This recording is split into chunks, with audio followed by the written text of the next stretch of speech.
नमस्ते दोस्तों, मैं आपको सुनाने जा रही हूँ एक काली रात की डरावनी कहानी। और हाँ, मेरे इस चैनल को सब्सक्राइब कर लीजिए जिससे कि मेरी वीडियोस आप तक जल्द ही पहुँच जाए और आप सभी हॉरर स्टोरी का मजा उठा सके। आइए सुनते हैं एक हॉरर स्टोरी जो सबको डरने पर मजबूर कर दे। कहानी का शीर्षक कोटा की छाया। शैली हॉरर और सस्पेंस। स्थान कोटा राजस्थान। भाग 1 रहस्यमय छात्रावास। कोटा राजस्थान, जो अपने कोचिंग सेंटरों और इंजीनियरिंग की तैयारी के लिए जाना जाता है। हजारों छात्र हर साल सपनों के साथ यहाँ आते हैं, लेकिन कुछ सपने कभी पूरे नहीं होते। कुछ सपनों के साथ मौत जुड़ी होती है। वर्ष 2019 की गर्मियों की बात है। अजय मिश्रा उत्तर प्रदेश के लखीमपुर से 12वीं पास करके कोटा आया था। उसका सपना था IIT में प्रवेश पाना। वह सरस्वती क्लासेस नामक कोचिंग संस्थान में दाखिला लेकर एक पुराने छात्रावास श्याम निवास में रहने लगा। श्याम निवास एक 3 मंजिला पुराना हवेली नुमा छात्रावास था जो कोटा के तलवंडी इलाके में स्थित था।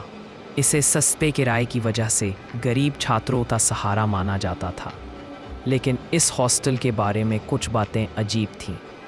अजय जब पहली रात हॉस्टल में सोने गया तो उसे लगा जैसे कमरे की दीवारों से कोई फुसफुसाहट आ रही हो। उसने पहले इसे अपने थकान का भ्रम समझा, लेकिन जब उसने खिड़की बंद कर दी और तकिए में सिर छुपा लिया, अब भी आवाज़ें आती रहीं। वो आएगी, आज फिर आएगी। अजय ने अगले दिन हॉस्टल के वार्डन मिस्टर राव से पूछा, सर, रात को कुछ अजीब सी आवाज़ें आ रही थी, क्या ये हॉस्टल के पुराने पाइप्स की आवाज़ें हैं? राव ने बिना पलक झपकाए कहा, यहाँ कई पुराने छात्र रहते आए हैं और कुछ तो कभी गए ही नहीं। अजय समझ नहीं पाया कि वो मजाक कर रहे थे या कुछ छुपा रहे थे। भाग 2 आत्महत्या या हत्या। तीसरे हफ्ते एक रात अजय का रूममेट राहुल अचानक नींद में चीखते हुए उठ बैठा।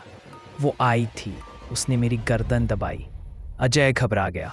उसने राहुल को पानी पिलाया और जब पूछा कि क्या हुआ तो राहुल ने कांपते हुए कहा, एक लड़की थी सफ़ेद कपड़ों में, बिना आँखों के। उसने मेरे ऊपर बैठकर गला दबाने की कोशिश की।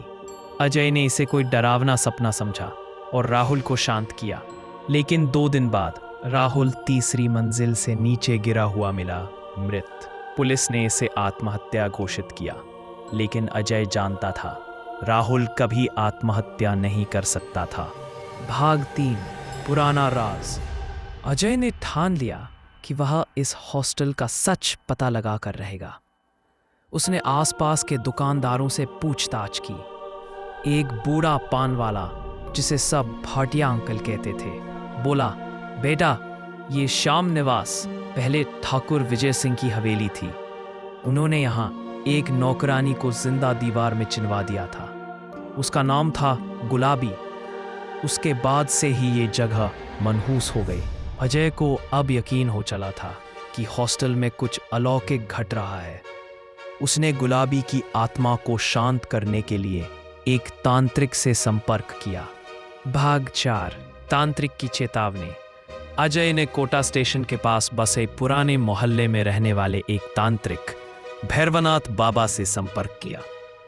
बाबा ने उसकी बात ध्यान से सुनी, फिर आंखें बंद करके कुछ बुदबुदाने लगे। कुछ क्षण बाद बाबा ने आंखें खोलकर कहा, तू जहां रहता है वहां कोई बहुत पुरानी आत्मा है। वो बस मरे हुए शरीर नहीं, जिंदा आत्माओं को भी खा जाती है। उसका बदला अधूरा है। उसकी पीड़ा अब आग बन चुकी है। अजय ने पूछा, उसे शांत करने का कोई उपाय? बाबा बोले, गुलाबी का शव जिस दीवार में बंद है उसे मुक्त करना होगा, लेकिन ध्यान रखना, आत्माएं जब जागती हैं तो खून मांगती हैं। बाबा ने अजय को एक लाल धागा दिया और कहा, इसे बांध कर रहना, यह तुझे थोड़ी देर तक बचाएगा।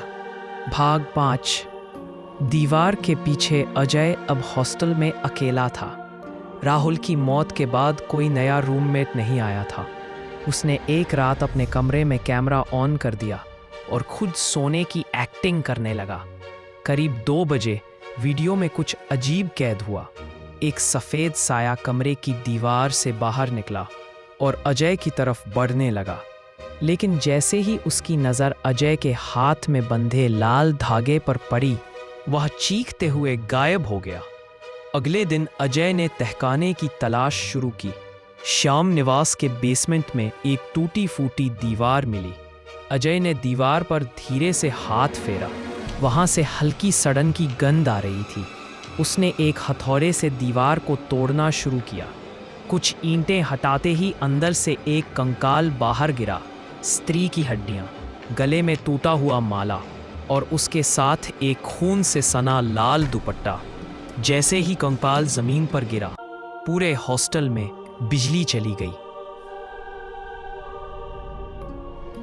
भाग 6, शाप की रात। उस रात पूरे हॉस्टल में सन्नाटा था। एक एक करके हॉस्टल के सभी कमरे खुलने लगे। दरवाजे अपने आप खटखटाने लगे। खिड़कियां अपने आप टूटने लगीं और अजय के कमरे में रखी घड़ी की सुइयां उल्टी घूमने लगीं। अजय ने महसूस किया कि अब वो आत्मा बिल्कुल पास है। दीवार पर लाल रंग से लिखा था, अब तुमने मेरी नींद तोड़ी है। अब मैं हर उस जान को लूंगी जो मेरे साथ थी। अजय समझ गया, ये आत्मा सिर्फ गुलाबी नहीं थी, बल्कि वो उन सभी आत्माओं को बुला चुकी थी जिनका जीवन इस हवेली में बर्बाद हुआ था। और तब उसने देखा, राहुल, संजय और अन्य पुराने छात्रों की आत्माएं हॉस्टल के गलियारों में भटक रही थीं। उनकी आंखें सूनी, चेहरे फटे हुए, जैसे उन्हें मरने के बाद भी मुक्ति न मिली हो। भाग 7, आत्माओं की सभा। हॉस्टल का हर कमरा अब एक डरावना दरवाज़ा बन चुका था। रात के तीसरे पहर अजय ने महसूस किया कि उसे कुछ खींचकर नीचे की ओर ले जा रहा है, बेसमेंट की ओर। वहां उसने देखा, एक बड़ा चक्र बना हुआ था जिसमें 7 काले दीपक जल रहे थे। दीपकों के बीचों बीच गुलाबी का कंकाल रखा था और उसके चारों तरफ 5 आत्माएं खड़ी थीं। राहुल, संजय, मोहित, नेहा और रजत। वे सभी जो हॉस्टल में अजीब हालातों में मारे गए थे। गुलाबी की आत्मा एक स्याह धुएं के रूप में उठी और बोलने लगी, ये मेरी अदालत है। इन सबको इस जगह ने मारा है। अब ये मेरे साए में रहेंगे जब तक तुम्हारा खून भी इसमें न मिल जाए। अजय डर गया, लेकिन उसने बाबा भैरवनाथ द्वारा दी गई राख जेब से निकाली और हवा में उड़ा दी। राख छिटकते ही आत्माएं चीखने लगी और गुलाबी की छाया पीछे हट गई। उसी पल एक और आत्मा प्रकट हुई, एक वृद्ध महिला, जिसने कहा, मैं दादी गुलाबो हूँ, गुलाबी की माँ। इस शाप को खत्म करना है तो उसे न्याय दो। भाग 8, सच का पर्दाफाश। अजय को अब गुलाबी की सच्चाई जाननी थी। उसने शहर के पुराने दस्तावेजों को खंगाला और एक स्थानीय अखबार की पुरानी रिपोर्ट मिली। 1984 ठाकुर विजय सिंह पर नौकरानी गुलाबी के बलात्कार और हत्या का आरोप, लेकिन सबूतों के अभाव में बड़ी हकीकत सामने आ गई। गुलाबी को न सिर्फ मारा गया, बल्कि न्याय भी नहीं मिला। उसकी आत्मा को न शांति मिली, न मुक्ति। अजय ने ये सब प्रमाण इकट्ठा करके शहर के सत्यवाणी नामक समाचार पत्र को सौंप दिया और ऑनलाइन वायरल कर दिया। लोगों का गुस्सा भड़क उठा। हॉस्टल के मालिक को पूछताछ के लिए बुलाया गया। प्रशासन ने श्याम निवास को सील करने का निर्णय लिया। भाग 9, मुक्ति की अग्नि। वही रात थी जब आत्माएं फिर से उग्र हो उठी। गुलाबी की आत्मा ने कहा, मेरे कंकाल को आज भी अंधेरे में कैद रखा गया है। मुझे अग्नि दो, तभी ये जगह मुक्त होगी। अजय ने हिम्मत दिखाई। उसने कंकाल को फूलों से सजाया, कपूर से शुद्ध किया और पूरे विधि विधान से चिता सजा दी। जब अग्नि दी गई तो एक भयंकर आंधी चली। हॉस्टल की दीवारें कांपने लगी और फिर हर चीज शांत हो गई। अग्नि की लपटों में आत्माएं मुस्कुराती हुई ऊपर उठी। गुलाबी की आत्मा सबसे अंत में गायब हुई। उसकी आंखों में शांति थी। भाग 10, कोटा की छाया। अंत या शुरुआत। गुलाबी की आत्मा की चिता की राख को अजय ने चंबल नदी में प्रवाहित किया। उसके साथ बाकी आत्माएं भी मुक्त हो चुकी थीं। प्रशासन ने श्याम निवास को स्थायी रूप से बंद कर दिया और वहां जाने पर प्रतिबंध लगा दिया गया। अजय ने कोटा में अपनी पढ़ाई पूरी की। अब वह आत्मा शोध पैरानॉर्मल रिसर्च के क्षेत्र में रुचि लेने लगा। उसने गुलाबी की कहानी पर एक ब्लॉग शुरू किया, कोटा की छाया, जो रातों रात वायरल हो गया।